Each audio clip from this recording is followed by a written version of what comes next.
Hey guys, welcome back. Jean-Paul here as always, Royce, and today we're going to talk about crystal clear communication. Royce, what do you think of when you think crystal clear communication? I think it pretty much is what it sounds like, only it's harder to do in the moment than you realize. Yeah, I can't tell you how many times I have thought that I communicated clearly to my kids, and to hear back from them, either in the moment or after the fact, I have no idea what you mean when you say that. Oy. Well, you stumbled on kind of a cool concept. I mean, you didn't mean to stumble, but like you jumped into a cool concept that I was going to jump into toward the end of this, which is to hear back from them. I swear that is the key to crystal clear communication. So nobody comes to work saying, I just want to suck at my job. I just want to do a terrible job. I want to be known as a loser. Right. Nobody goes to work. What can I do to make myself look like an idiot today? Yeah, nobody does that. Yet, as a manager or a leader, you see somebody that doesn't do what it is that you clearly expressed what needed to be done, and your first thought is, why are you being an idiot? Yeah. And you actually have to suppress those thoughts and you realize that he's not an idiot, or she's not stupid. They just didn't clearly understand what you expected of them. Yeah. And so this happens so often because I personally prefer a little bit more of a hands-off approach. If I have to lean too far one direction or another, I'd prefer to be more hands-off than to be a micromanager. And so I'll tend to say, here's the vision, go for it. And sometimes I'll forget, to have them tell me how they would do something.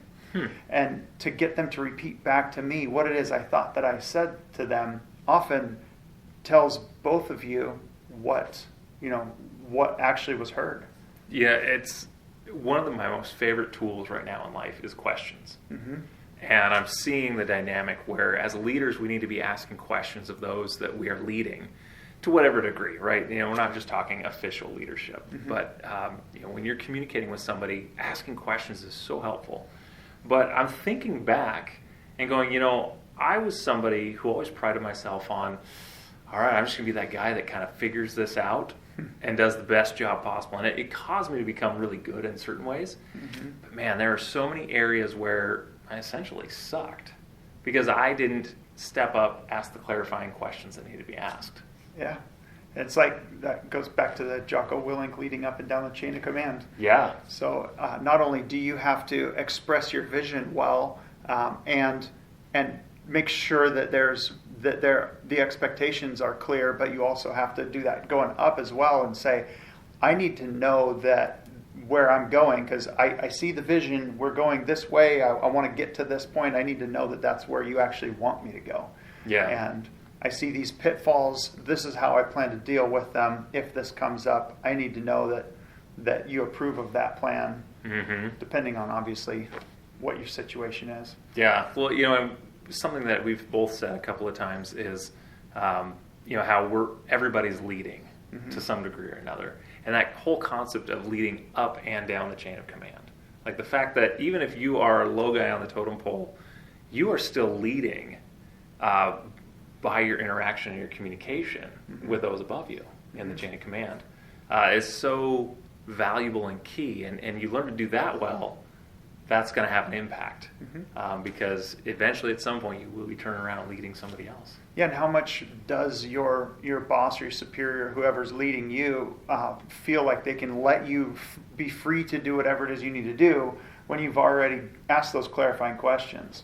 Yeah. And so I'm having an issue at work with a fantastic carpenter. I'd say he's 5 times the carpenter than I am.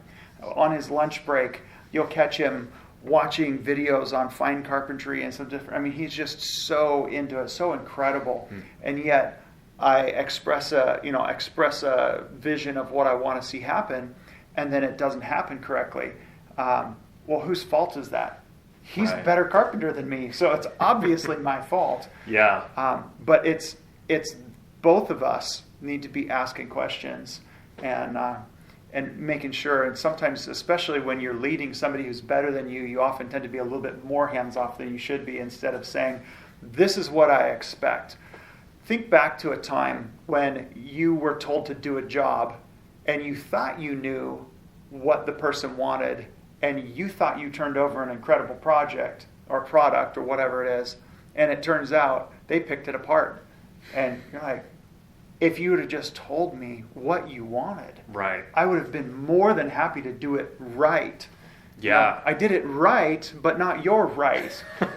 Yeah, that's a great distinction to understand, because there may be a way to do something with excellence, but if it's not the right something, the value's lost. I may have the best waterproofing system in the world, but if I'm capturing water at the perimeter and somebody's got a leak coming up in the middle of their floor, we kind of miss the point. Yeah, exactly. So, simple concept. One of the things I'd like to point out about this concept is sometimes these concepts will almost sound like they contradict other concepts. Right. These leadership concepts. And I think it's all about balance, and it's all about realizing in the moment, how you're dealing with a person. People, what makes leadership so complex is that people are involved, and people are very complex. Yeah. There's so many different types of people, so many different types of communication styles, so many different strengths and weaknesses, and all of these different things and skill sets, and everything factors in to that leadership moment. And It'd be so much easier if there weren't people involved. we'd lead nobody, and then we'd be the most amazing leaders ever.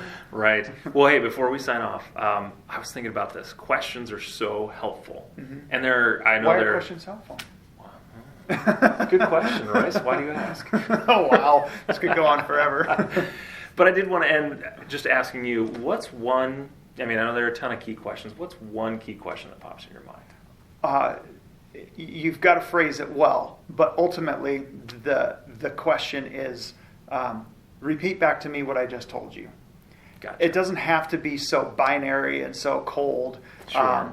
but if you're expressing something or explaining something and you say, so how did you understand what I just said? Or any variation of that. What did you hear me say? Or what do you understand from what I just said? Yeah, that's got to be one of the most illuminating questions that you can ask. Yeah, I can imagine a whole lot of scenarios. Should ask my wife that. Yeah. All right, guys, hopefully you got some useful out of that. Check in with us next time for some more.